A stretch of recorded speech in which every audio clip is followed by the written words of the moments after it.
Hello friends, welcome to my YouTube channel best education.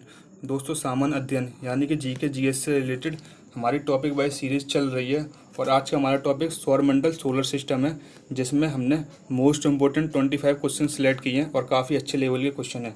दोस्तों, देखने में 25 क्वेश्चन है, बट आज की वीडियो में आपको 100 से ज़्यादा फैक्ट क्लियर होने वाले हैं। तो चलते हैं अपने पहले क्वेश्चन पर। क्वेश्चन नंबर 1, भूगोल का जनक किसे कहा जाता है? तो दोस्तों, मेरी वीडियो में अगर आपको किसी भी क्वेश्चन का आंसर पता है तो आप वीडियो को पॉज करके उसका आंसर लगा सकते हैं। तो भूगोल का जनक हेक्टेटियस को कहा जाता है, ऑप्शन नंबर डी। अब दोस्तों, भूगोल का जनक तो हेक्टेटियस को कहा जाता है। अब एग्जाम में यहाँ से एक और फैक्ट पूछा जाता है कि वर्तमान भूगोल का जनक किसे कहा जाता है। तो वर्तमान भूगोल का जनक हम एलेक्जेंडर वॉन हम्बोल्ट को कहते हैं। तो चलिए अपने अगला क्वेश्चन देख लेते हैं। क्वेश्चन नंबर 2, सौर प्रणाली की खोज किसने की थी? दोस्तों, एसएससी 2013 में क्वेश्चन पूछा गया है, ठीक है।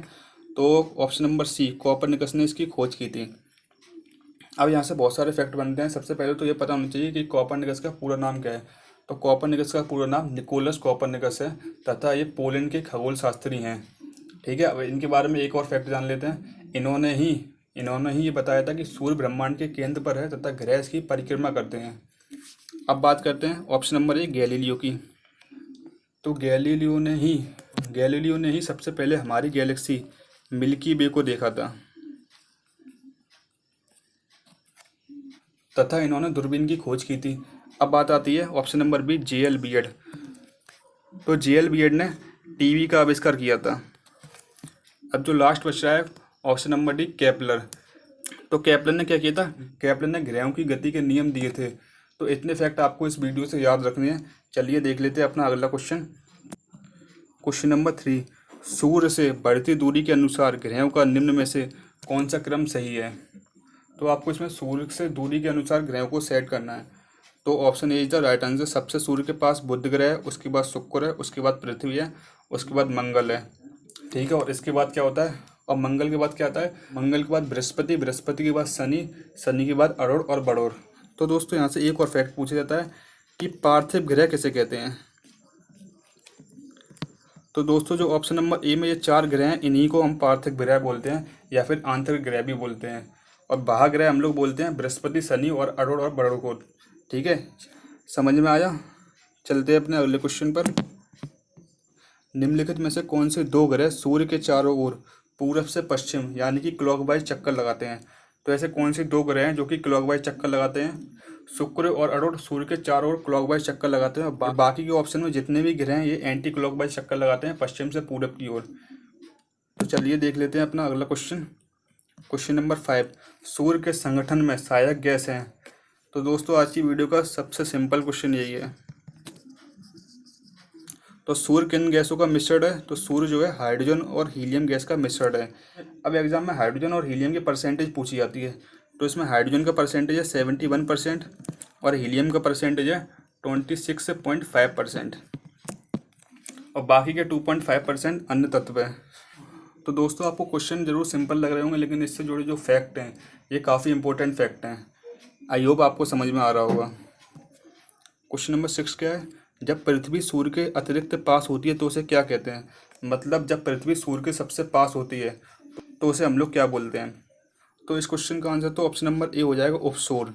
जब पृथ्वी सूर्य के सबसे पास होती है और जब पृथ्वी सूर्य से सबसे दूर होती है तब हम अपशोर बोलते हैं, ऑप्शन नंबर बी। तो दोस्तों, यहाँ से एक और फैक्ट निकलता है, एग्जाम में इसकी डेट भी पूछ ली जाती है कभी कभार। तो जब पृथ्वी सूर्य के सबसे पास होती है तो वो दिन कब होता है? 3 जनवरी। और जब सबसे दूर होती है पृथ्वी सूर्य से तो वो दिन कौन सा होता है? 4 जुलाई। इतने सारे फैक्ट आपको इस क्वेश्चन से याद रखने हैं। तो चलिए देख लेते हैं अपना अगला क्वेश्चन। क्वेश्चन नंबर 7, सूर्य की बाहरी सतह का तापमान कितना होता है? आरआरबी 2005 में ये क्वेश्चन पूछा गया है और बच्चों वाला क्वेश्चन है। तो इसका आंसर क्या हो जाएगा? सी ऑप्शन, 6000 डिग्री सेल्सियस, ठीक है। 6000 डिग्री सेल्सियस तो सूर्य की बाहरी सतह का तापमान होता है। अब एक फैक्ट और बनता है कि सूर्य के केंद्रीय भाग को जैसा कोर बोलते हैं उसका टेम्परेचर कितना होता है? तो सूर्य के केंद्रीय भाग का टेम्परेचर 1.5 इंटू 10⁻7 डिग्री सेल्सियस होता है। तो चलिए देखते हैं नेक्स्ट क्वेश्चन। निम्नलिखित में से कौन सी ग्रह के चारों ओर घूमने वाले उपग्रह नहीं है? तो दोस्तों सूर्य के सबसे पास में जो दो ग्रह हैं उनके कोई भी उपग्रह नहीं है। तो सूर्य के सबसे पास में कौन से दो ग्रह हैं? ऑप्शन नंबर बी, बुध और शुक्र। चलिए देखते हैं अपना नेक्स्ट क्वेश्चन। क्वेश्चन नंबर 9, सौर मंडल का कौन सा ग्रह लगभग पृथ्वी जितना बड़ा है, यानी कि पृथ्वी से समांतर रखता है? तो कौन सा ग्रह है? जो शुक्र ग्रह है ये पृथ्वी ही जितना बड़ा है। ठीक है, शुक्र को इंग्लिश में वीनस बोलते हैं। अब इससे जुड़े कुछ फैक्ट भी समझ लेते हैं। फैक्ट नंबर 1 क्या है? शुक्र जो है पृथ्वी का सबसे निकटतम ग्रह है। यह सबसे चमकीला ग्रह है। इसको सबसे गर्म ग्रह भी कहते हैं। इसे सांझ का तारा या भोर का तारा भी कहा जाता है। इसे पृथ्वी की बहन या फिर जुड़वा ग्रह भी कहा जाता है। इतने सारे फैक्ट आपको इस क्वेश्चन से याद रखने हैं, जो कि काफ़ी इंपॉर्टेंट फैक्ट हैं वीनस के लिए, और इनमें से कोई ना कोई फैक्ट एग्जाम में पूछा ही जाता है हर बार। तो चलिए देख लेते हैं अपना नेक्स्ट क्वेश्चन क्या है। क्वेश्चन नंबर 10, दिन व रात होने का कारण है।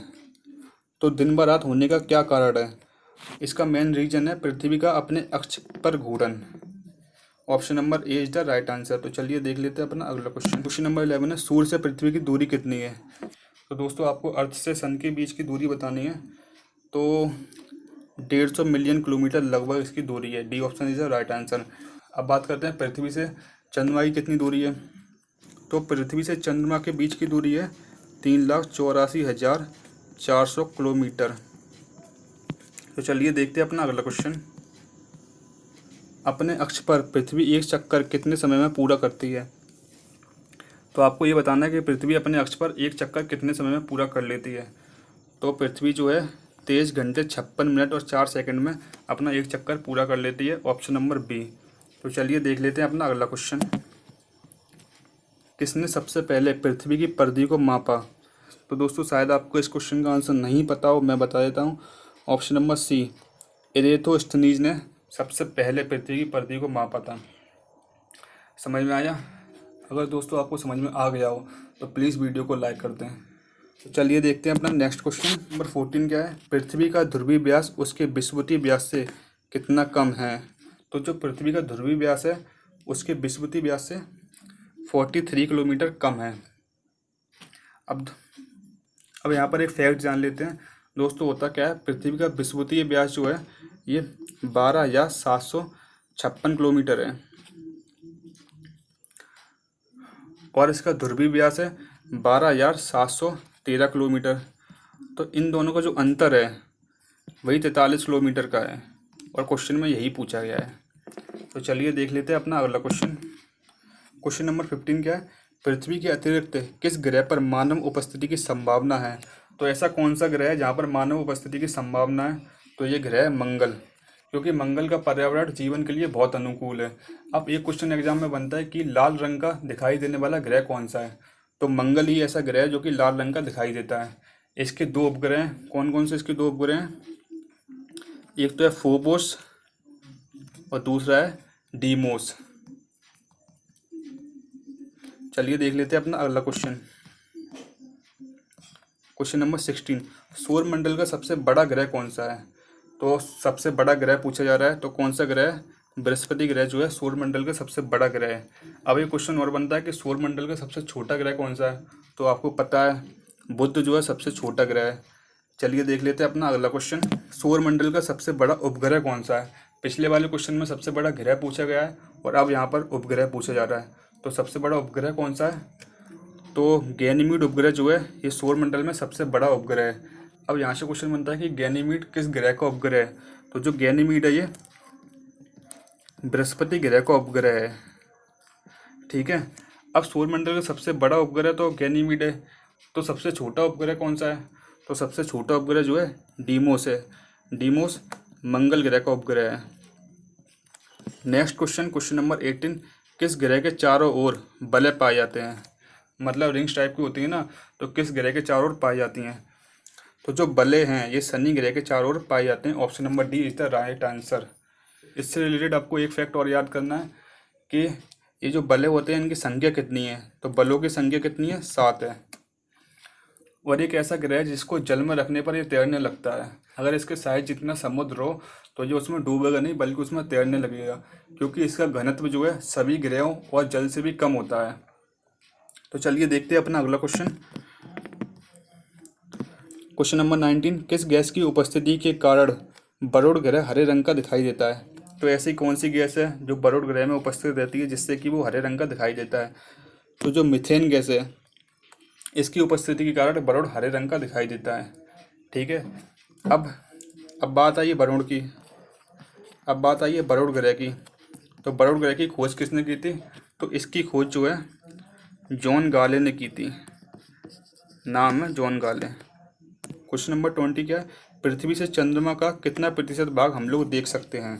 तो कितना प्रतिशत भाग हम लोग देख सकते हैं? तो सिर्फ इसका 59% भाग हम लोग देख सकते हैं। तो चलिए देख लेते हैं नेक्स्ट क्वेश्चन। क्वेश्चन नंबर 21, क्षुद्र ग्रह किन ग्रहों के बीच पाए जाते हैं? वे हैं, ऐसे कौन से ग्रह हैं जिनके बीच में क्षुद्र ग्रह पाए जाते हैं? तो ये मंगल और बृहस्पति के बीच में पाए जाते हैं। Option number C is the right answer. दोस्तों आज की वीडियो में मैंने बहुत इंपॉर्टेंट क्वेश्चन सेलेक्ट किए हैं और काफ़ी अच्छे लेवल के क्वेश्चन भी सिलेक्ट किए हैं। अगर आपने अभी तक वीडियो को लाइक नहीं किया हो तो प्लीज़ वीडियो को लाइक कर दें। कुछ भी हो जाए बस वीडियो को लाइक कर दें। चलिए देख लेते हैं अपना अगला क्वेश्चन। क्वेश्चन नंबर 22, सूर्य ग्रहण के दौरान मतलब सूर्य ग्रहण कब पड़ता है? तो ऑप्शन नंबर बी, सूर्य और पृथ्वी के बीच में जब चंद्रमा आ जाता है तब सूर्य ग्रहण पड़ता है। ठीक है, तो चंद्र ग्रहण कब पड़ता है? जब चंद्रमा और सूर्य के बीच पृथ्वी आ जाती है तो चंद्र ग्रहण पड़ता है। कंफ्यूज नहीं होने का बिल्कुल भी इसमें। मैं एक बार फिर से समझा देता हूँ। अगर पृथ्वी बीच में आती है तो चंद्र ग्रहण पड़ता है, और अगर चंद्रमा बीच में आता है तो सूर्य ग्रहण पड़ता है। क्वेश्चन नंबर 23, पूर्ण सूर्य ग्रहण के समय सूर्य का कौन सा भाग दिखाई देता है? तो जो क्रीट वाला भाग है जिसे इंग्लिश में कोरोना भी बोलते हैं, आजकल कोरोना भी बहुत चल रहा है, तो कोरोना दिखाई देता है सूर्य ग्रहण के समय। ठीक है, देख लेते हैं अपना अगला क्वेश्चन। क्वेश्चन नंबर 24 क्या है? मंगल की परिक्रमा कक्षा में जाने वाला प्रथम एशियाई देश का नाम बताएं। एशिया का देश पूछ रहा है, ठीक है, ध्यान रखना। तो जो ऑप्शन नंबर ई पाकिस्तान है, इसका तो कोई काम ही नहीं है, इसको तो हटा ही दो पहले ही। तो option number C India is the right answer. ठीक है, भारत द्वारा मंगलयान का प्रक्षेपण 5 नवंबर 2013 को किया गया था। ठीक है, और इसने मंगल की कक्षा में प्रवेश कब किया था? कब प्रवेश किया था इसने? 24 सितंबर 2014 को। चलिए देख लेते हैं अपना अगला क्वेश्चन। क्वेश्चन नंबर 25, सूर्य की 72 परत को क्या कहते हैं? तो सूर्य की 72 परत को मैं बता ही चुका हूँ, कोरोना बोलते हैं, हिंदी में इसको क्रीट बोलते हैं। ये थे हमारे आज के 25 क्वेश्चन, जो कि उम्मीद है आपको काफ़ी पसंद आए होंगे। अगर आपको सच में क्वेश्चन पसंद आए हो तो वीडियो को लाइक करें और अपने व्हाट्सएप स्टडी ग्रुप में वीडियो को शेयर करें, और हमारा चैनल को सब्सक्राइब करने के साथ साथ बेल आइकन पर भी टच कर दें, जिससे कि आने वाली वीडियो की आपको नोटिफिकेशन टाइम पर मिल सके। Thank you.